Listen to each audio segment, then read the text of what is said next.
ముక్కు పొడిబారడం గూడా దీంట్లో గూడా ఉంటుంది. అది ముక్కు పొడిబారడము అనేది. సో, ఎందుకు ముక్కు పొడిబారడం అనేది వస్తుంది అంటారు? ముక్కు పొడిబారడం అనేది మెయిన్‌గా మనం ఉన్న వాతావరణాన్ని బట్టి ఉంటుందన్నమాట. మన వాతావరణం వేడి వాతావరణంలో ఉంటే గూడా ఈ పొడిబారడం అనేది ఎక్కువ జరుగుతుంది. ప్లస్ కొంతమందిలో అట్రోఫిక్ రైనైటిస్ అనే ఒక జబ్బు ఉందన్నమాట. అది మన శరీరంలో హార్మోనల్ ఇంబాలెన్స్ వల్ల, అంటే తారతమ్యాలు తేడాలొచ్చి హార్మోన్ వల్ల ముక్కంతా సరిగ్గా లోపల ఉన్న గ్లాండ్స్ లోపల మ్యూకస్ గ్లాండ్స్ ఉంటాయన్నమాట. అవి పాడైపోవటం వల్ల వాళ్ళకి సరిగ్గా నీరనేది ఊరదు లోపల చెవులో, అదే ముక్కులో. సో, దానివల్ల అది పొడిబారిపోయి లోపల పచ్చటి క్రస్ట్ ఫామ్ అవుతుంటాయన్నమాట.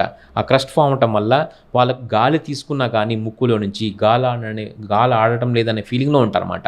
సో, అది దాన్ని అట్రోఫిక్ రైనైటిస్ అంటారు దాన్ని. దానికి సంబంధించిన కొన్ని ట్రీట్మెంట్లు మన దగ్గర, అంటే ఈ సెలైన్ వాష్‌లు, ఉప్పు నీళ్ళ టైప్ వాష్‌లు అవన్నీ కొంతకాలం రెగ్యులర్‌గా చేసుకుంటూ పోతే దాని నుంచి మనం నివారించొచ్చనమాట.